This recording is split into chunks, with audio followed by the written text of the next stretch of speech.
Alors, quel est votre problème, monsieur Fob? En fait, ça a commencé il y a une semaine. Parce que j'ai regardé Mortal Kombat 2. Et cette semaine, j'ai récidivé et j'ai regardé Tis. Tis! Ça va aller, poursuivez. Et ben en fait, voilà comment ça m'est venu l'idée. Et voilà comment ça s'est terminé. Alors, qu'est-ce que vous en pensez? Je pense que nous pouvons conclure que vous êtes atteint de masochisme. Mais vous pouvez m'aider. Il y a sûrement une solution à ça. Oui, et laquelle?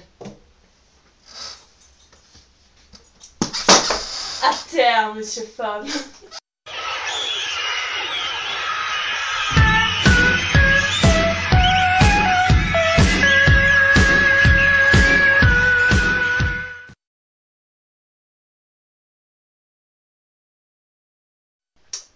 Comme vous l'avez compris, aujourd'hui nous nous attaquons à un film dérangé.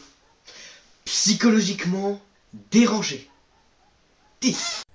Ce film est pas réellement mauvais. C'est-à-dire que bon, l'ambiance est plutôt bonne, la photo pas dégueulasse, et l'intrigue pourrait même presque tenir debout. D'ailleurs, ce film a été primé à Gérardmer, aux côtés de Rec, autre film que je déteste, comme par hasard. Oui, Rec. Vous voyez, Rec? Attendez, je vous le fais là. Ah, c'est horrible ce non! Oh my god! Donc, ce film est plutôt pas mal. Mais il y a quand même une petite question qui me gêne. Comment ils ont eu l'idée d'écrire un truc aussi tordu? Donc Tis nous raconte l'histoire de Dawn, une jeune fille militant dans une association pour l'abstinence. Ou plutôt dans une putain de secte d'extrémistes catholiques. Oui, d'ailleurs à ce propos, je sais pas si leur réunion se passe comme ça dans la vraie vie, mais si c'est le cas, faites bien attention, messieurs les Américains, parce que vous avez un troisième Reich en puissance dans votre pays. Le serpent m'a séduite et j'ai mangé. La pureté, oui, elle sera appelée femme parce qu'elle a été extraite de l'homme. D'ailleurs, choisir comme logo un vagin stylisé dans une association pour l'abstinence, c'était peut-être pas très judicieux. Et donc, dans un de ces meetings, Dawn va rencontrer Toby, ce jeune et fringant garçon. Si, il est fringant. Et là, je sais pas quoi dire. Peut-être est-ce dû à leur charme fou. Ou alors au caractère complètement cliché de cette scène. Une fille, ça le cœur tout rempli de chansons. Je ne sais pas. Mais en tout cas, ça me fait dire que leur vœu d'abstinence est foutu d'avance.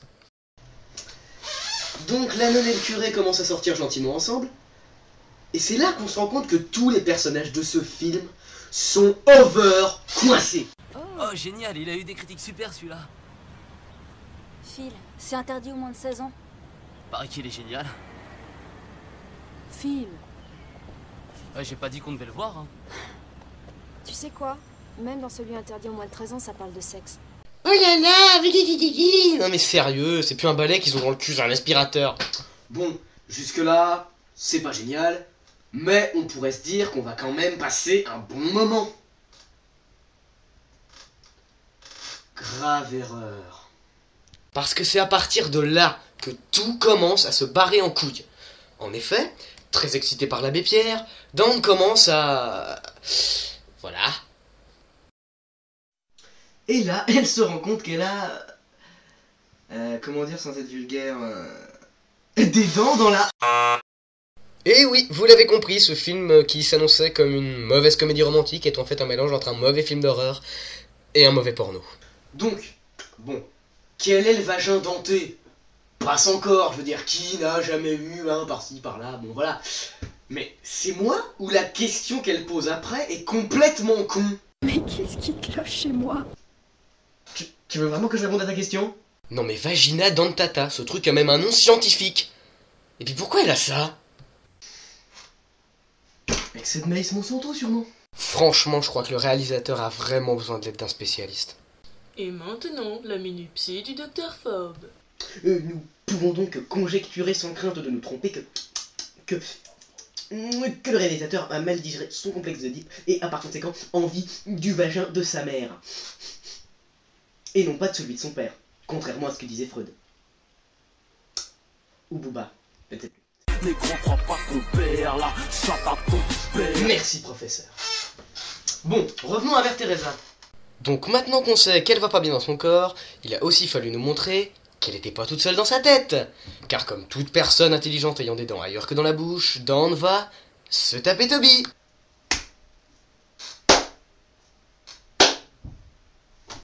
Donc elle commence à le chauffer, il n'y a pas d'autre mot, hein. Mais elle a la présence d'esprit de le repousser avant la procédure d'introduction. Et Toby, qui est très amoureux, accepte la décision de Dawn et décide de rester sur la béquille. Mais non, je déconne, il l'assomme et il la viole. Car comme il le dit lui-même... Hey, je me suis pas branlé depuis Pâques. Ah, la classe américaine. Donc, je vous montre pas la scène entière, mais vous imaginez ce qui se passe, hein. Quick, quick. Il y a vraiment quelque chose à l'intérieur de moi. Un bout de ton petit copain.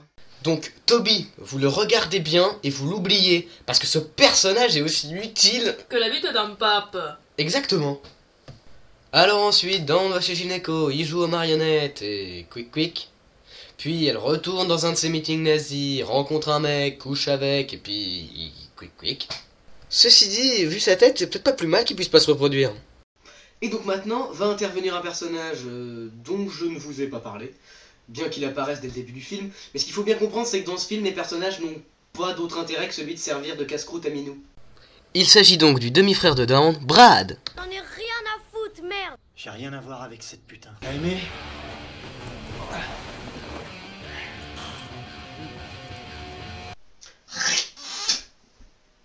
Vive l'Amérique. Donc, Brad explique à son père qu'il est amoureux de Dawn et que par conséquent, il lui en veut terriblement d'avoir fait d'elle sa sœur. Ce qui est une raison complètement débile d'en vouloir à quelqu'un. Puis ils en viennent aux mains et Brad lâche son chien à la tronche de son gentil papa. D'ailleurs, le chien, regardez-le bien, c'est certainement le personnage le plus intelligent de ce film de merde. Bien sûr, Dawn n'est pas contente qu'il ait fait du mal à papa. Elle décide donc de devenir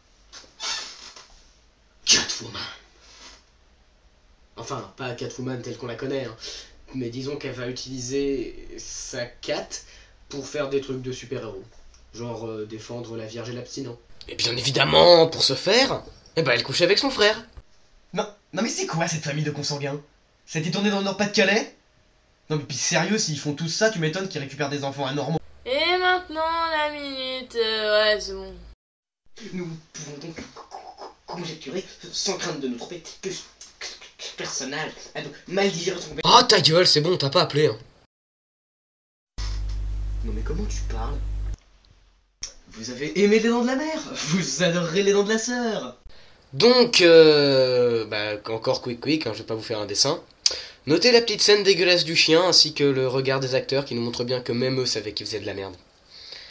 Et le film s'achève sur l'image de Vagina Girl repartant vers de nouvelles aventures. Voilà, j'en ai fini avec ce résidu de fausses couches filmiques. Et... oh, allez, je vais être gentil. Je vais le ramener là où il sera le mieux.